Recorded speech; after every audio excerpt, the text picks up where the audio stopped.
Hi friends, స్వాగతం మా ఛానల్కి. నీవు ఎవరైనా ఎక్కడి నుంచైనా ఈరోజు మనం ఒక స్పెషల్ టాపిక్ గురించి మాట్లాడబోతున్నాం.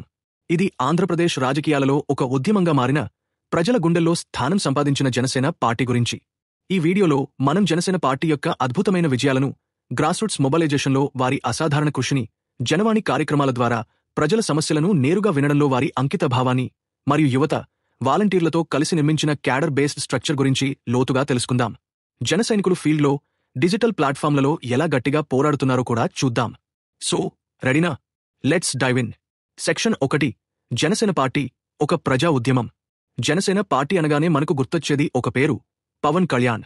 2014 మార్చి 14వ తేదీన హైదరాబాద్లోని హెచ్ఎస్సిసిలో జనసేన పార్టీ స్థాపన జరిగింది. ఈ పార్టీ పేరు జనసేన అంటే ప్రజల సైన్యం. ఈ పేరులోనే దాని లక్ష్యం దాగి ఉంది. ప్రజల కోసం, ప్రజలతో, ప్రజల సమస్యలను పరిష్కరించడం. పవన్ కళ్యాణ్ గారు ఈ పార్టీని స్థాపించినప్పుడు ఒక స్పష్టమైన లక్ష్యాన్ని ప్రకటించారు. అవినీతిని ప్రశ్నించడం, ప్రజల హక్కుల కోసం పోరాడడం మరియు సమాజంలోని అన్ని వర్గాలకు సమాన అధికారాన్ని అందించడం. ఈ లక్ష్యాలు కేవలం మాటలు కాదు, జనసేన యొక్క ప్రతి అడుగులోనూ ఇవి కనిపిస్తాయి. సెక్షన్ 2. గ్రాస్రూట్స్ మొబలైజేషన్. జనసేన యొక్క బలం. జనసేన పార్టీ యొక్క అతిపెద్ద బలం ఏమిటంటే గ్రాస్రూట్స్ మొబలైజేషన్. అంటే గడ్డి రూట్స్ నుంచి, అంటే ప్రజల నుంచి, ప్రజల కోసం పనిచేయడం. జనసేన ఒక సాధారణ రాజకీయ పార్టీ కాదు, ఇది ఒక ప్రజా ఉద్యమం. ఈ ఉద్యమంలో ప్రజలు నేరుగా భాగస్వాములు. జనసేన యొక్క క్యాడర్లో యువత, విద్యార్థులు, రైతులు, మహిళలు మరియు వివిధ సామాజిక వర్గాల నుంచి వచ్చిన వాలంటీర్లు ఉన్నారు. ఈ క్యాడర్ని నిర్మించడంలో పవన్ కళ్యాణ్ గారు చూపిన చొరవ అసాధారణం. ఉదాహరణకు 2017 నవంబర్లో పవన్ కళ్యాణ్ గారు ఉద్దానం ప్రాంతంలో కిడ్నీ వ్యాధి సమస్యను హైలైట్ చేశారు. ఈ సమస్యను ప్రపంచ ఆరోగ్య సంస్థ కూడా తక్కువ అర్థం చేసుకోబడిన, తక్కువ పబ్లిసిటీ పొందిన నెఫ్రోపతి అని పేర్కొంది. పవన్ గారు హార్వర్డ్ యూనివర్సిటీ డాక్టర్స్తో సమావేశమే ఈ సమస్యపై క్లినికల్ రీసెర్చ్ని ప్రోత్సహించారు. ఆ తర్వాత ఆ ప్రాంతంలో డయాలసిస్ సెంటర్ ఏర్పాటు కావడానికి దోహదపడ్డారు. ఇది గ్రాస్రూట్స్ మొబలైజేషన్కి ఒక గొప్ప ఉదాహరణ. సెక్షన్ 3. జనవాణి కార్యక్రమాలు. ప్రజల గొంతుక. జనసేన పార్టీ యొక్క అత్యంత వినూత్న కార్యక్రమాల్లో ఒకటి జనవాణి. ఈ కార్యక్రమం ద్వారా పవన్ కళ్యాణ్ గారు ప్రజల సమస్యలను నేరుగా వినేందుకు ఒక వేదికను సృష్టించారు. 2022 జూలై 3వ తేదీన విజయవాడలోని మాకినేని బసవపున్నయ్య ఆడిటోరియంలో జనవాణి కార్యక్రమం ప్రారంభమైంది. ఈ కార్యక్రమంలో పవన్ గారు ఉదయం 10 గంటల నుంచి మధ్యాహ్నం 3 గంటల వరకు ప్రజల నుంచి అర్జీలను స్వీకరించారు.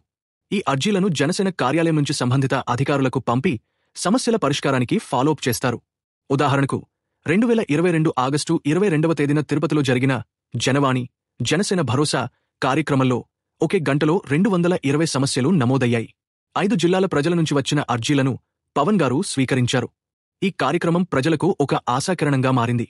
జనవాణి ద్వారా రైతుల సమస్యలు, యువత ఉపాధి సమస్యలు, మహిళల భద్రతా సమస్యలు వంటి అనేక అంశాలను జనసేన హైలైట్ చేసింది. సెక్షన్ 4. Cadre based structure. యువత, వాలంటీర్ల శక్తి. జనసేన పార్టీ యొక్క క్యాడర్ బేస్డ్ స్ట్రక్చర్ దాని విజయానికి ఒక పెద్ద కారణం. ఈ స్ట్రక్చర్లో యువత యొక్క ఉత్సాహం, వాలంటీర్ల యొక్క అంకితభావం కీలకం. జనసేన సైనికులు కేవలం రాజకీయ కార్యకర్తలు కాదు, వారు ప్రజల సమస్యల కోసం నిరంతరం పోరాడే యోధులు. 2018లో పవన్ కళ్యాణ్ గారు తూర్పు గోదావరి జిల్లాలోని వంతాడ గ్రామంలో అక్రమ మైనింగ్ను బహిర్గతం చేశారు. ఈ సమస్యను లేవనెత్తడంలో జనసైనికులు కీలక పాత్ర పోషించారు. అలాగే 2017 డిసెంబర్లో డ్రెడ్జింగ్ కార్పొరేషన్ ఆఫ్ ఇండియా ప్రైవేటైజేషన్ను వ్యతిరేకిస్తూ జనసేన నిరసనలు చేపట్టింది. ఈ నిరసనలలో యువ జనసైనికులు పెద్ద ఎత్తున పాల్గొన్నారు. 2018 జూలైలో టీడీపీ ప్రభుత్వం బలవంతంగా ల్యాండ్ పూలింగ్ చేయాలని నిర్ణయించినప్పుడు జనసేన క్యాడర్ దానిని వ్యతిరేకించింది. ఈ సంఘటనలు జనసేన యొక్క గ్రాస్రూట్స్ బలాన్ని చూపిస్తాయి. సెక్షన్ 5. ఫీల్డ్ ప్రొటెస్ట్లు. జనసైనికుల గట్టి గొంతు. జనసైనికులు ఫీల్డ్లో చాలా చురుకుగా ఉంటారు. 2017 అక్టోబర్లో రాజమండ్రిలోని ధవళేశ్వరం బ్యారేజీ వద్ద జనసేన ఒక భారీ నిరసన మార్చ్ నిర్వహించింది. ఈ మార్చ్ రాజకీయ జవాబుదారీతనం కోసం డిమాండ్ చేసింది. అలాగే 2017 డిసెంబర్లో రాయలసీమలో కరువు కారణంగా ఆత్మహత్య చేసుకున్న రైతుల కుటుంబాలను ఓదార్చడానికి పవన్ కళ్యాణ్ గారు నిరసన మార్చ్ నిర్వహించారు. ఈ నిరసనలలో జనసైనికులు పెద్ద ఎత్తున పాల్గొన్నారు. 2019 నవంబర్ 3వ తేదీన విశాఖపట్నంలో నిర్మాణ కార్మికులకు మద్దతుగా వైఎస్ఆర్ కాంగ్రెస్ పార్టీ వల్ల ఇసుక కొరత కారణంగా ఉపాధి కోల్పోయిన వారి కోసం జనసేన ఒక లాంగ్ మార్చ్ నిర్వహించింది. ఈ నిరసనలు జనసేన యొక్క ప్రజాకేంద్రీకృత విధానాన్ని చూపిస్తాయి. సెక్షన్ 6. డిజిటల్ ప్లాట్ఫామ్లలో జనసైనికుల హవా. జనసైనికులు కేవలం ఫీల్డ్లోనే కాదు, డిజిటల్ ప్లాట్ఫామ్లలో కూడా చాలా చురుకుగా ఉన్నారు. జనసేన పార్టీ యొక్క అధికారిక యూట్యూబ్ ఛానల్, ట్విట్టర్, ఫేస్బుక్ మరియు ఇన్స్టాగ్రామ్ ఖాతాలు ప్రజలతో నేరుగా కనెక్ట్ అవడానికి ఒక గొప్ప వేదికగా పనిచేస్తాయి.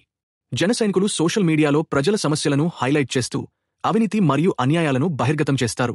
ఉదాహరణకు 2020 జనవరి 16వ తేదీన పవన్ కళ్యాణ్ గారు బీజేపీతో జనసేన యొక్క అలయన్స్ను ప్రకటించినప్పుడు ఈ విషయం సోషల్ మీడియాలో వైరల్ అయింది.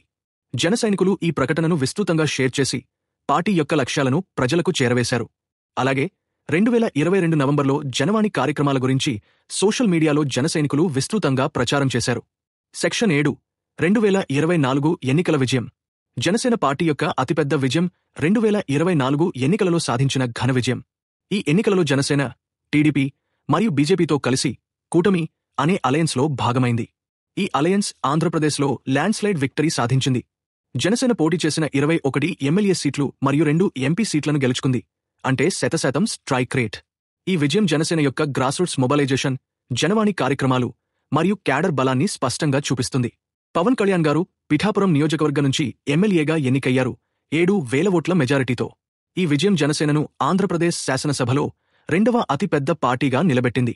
2024 జూన్ నుంచి పవన్ కళ్యాణ్ గారు ఆంధ్రప్రదేశ్ డిప్యూటీ సీఎంగా సేవలు అందిస్తున్నారు.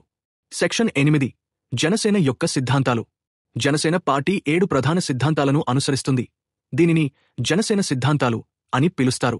ఇవి ఏమిటంటే కులరహిత సామాజిక స్పృహ, మత వివక్షలేని రాజకీయాలు, భాషా వైవిధ్యానికి గౌరవం, సంప్రదాయాలు, సంస్కృతి రక్షణ, అవినీతి వ్యతిరేక పోరాటం, ప్రజల హక్కుల రక్షణ, సమాన అధికారం. ఈ సిద్ధాంతాలు జనసేన యొక్క ప్రతి కార్యక్రమంలో, ప్రతి నిరసనలో, ప్రతి జనవాణి కార్యక్రమంలో కనిపిస్తాయి. ఈ సిద్ధాంతాలు జనసేనను ఒక ప్రజాకేంద్రీకృత పార్టీగా నిలబెట్టాయి. సో ఫ్రెండ్స్, ఈ వీడియోలో మనం జనసేన పార్టీ యొక్క అద్భుతమైన విజయాలను, వారి గ్రాస్రూట్స్ మొబలైజేషన్ కృషిని, జనవాణి కార్యక్రమాలను మరియు క్యాడర్ బేస్డ్ స్ట్రక్చర్ను గురించి తెలుసుకున్నాం. జనసైనికులు ఫీల్డ్లో, డిజిటల్ ప్లాట్ఫామ్లలో చూపిన శక్తి నిజంగా అద్భుతం. ఈ వీడియో మీకు నచ్చినట్లయితే లైక్ చేయండి, షేర్ చేయండి మరియు మా ఛానల్ని సబ్స్క్రైబ్ చేయడం మర్చిపోవద్దు.